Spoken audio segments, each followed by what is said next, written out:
Permezz ta' white paper li se tkun miftuħa għal konsultazzjoni pubblika, il-Gvern nieda riforma ambizzjuża fil-qasam tar-raba. Dan tħabbar it-tlieta filgħodu mill-Ministru għall-Agrikoltura Anton Refalo u mill-Ministru għall-Ġustizzja Jonathan Attard. Nhar il-Ħadd li għadda f'Raħal ġdid, il-Prim Ministru Robert Abela ħabbar li l-Gvern se jniedi din ir-riforma li hija waħda mill-aktar miżuri ambjentali fl-aħħar snin.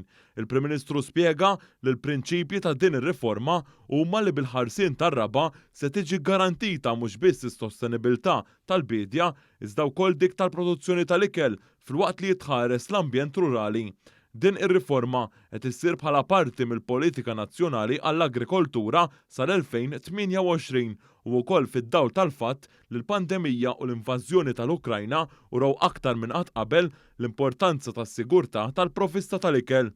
Fil-fatt il-proposti fil-white paper huma maħsuba biex jiġu iggarantiti s-sostenibilità tal-bidja qasam li jaħdmu fih 7,500 bidwi, il-produzzjoni tal-ikel u l-ħarsien tal-ambjent rurali.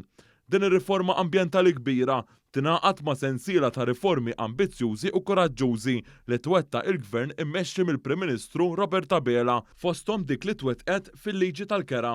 Fit-tnedija ta' din ir-riforma ġie spjegat li apparti il-white paper li hija miftuħa għal konsultazzjoni pubblika hemm ukoll abbozz ta' liġi.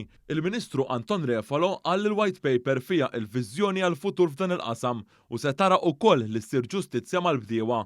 Huwa ikkummenta wkoll li lan tal-emendi fil-liġi li jitwaffqu l-każijiet kontra l-bdiewa fil-qrati li minnhom bħalissa hemm madwar 100. Fejn hemmhekk se nwaqfu l-emorġija ta' kawżi kostituzzjonali li jsiru kontra l-bdiewa, hemmhekk diġà qegħdin nagħtu sarħan il-moħħ.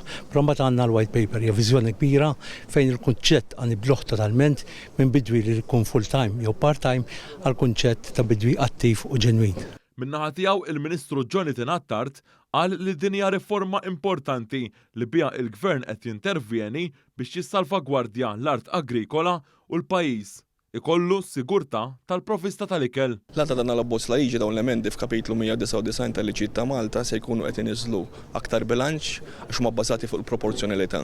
Se jieħdu konsiderazzjoni l-interess tas-sit il-għalqa tal-kerrej li huwa l-gabellott kif ukoll tal-pubbliku in ġenerali. Din hija riforma li se tnissel serħan il-moħħ fost il-bdiewa u ħadd tagħmel ukoll ġustizzja mas-sidin.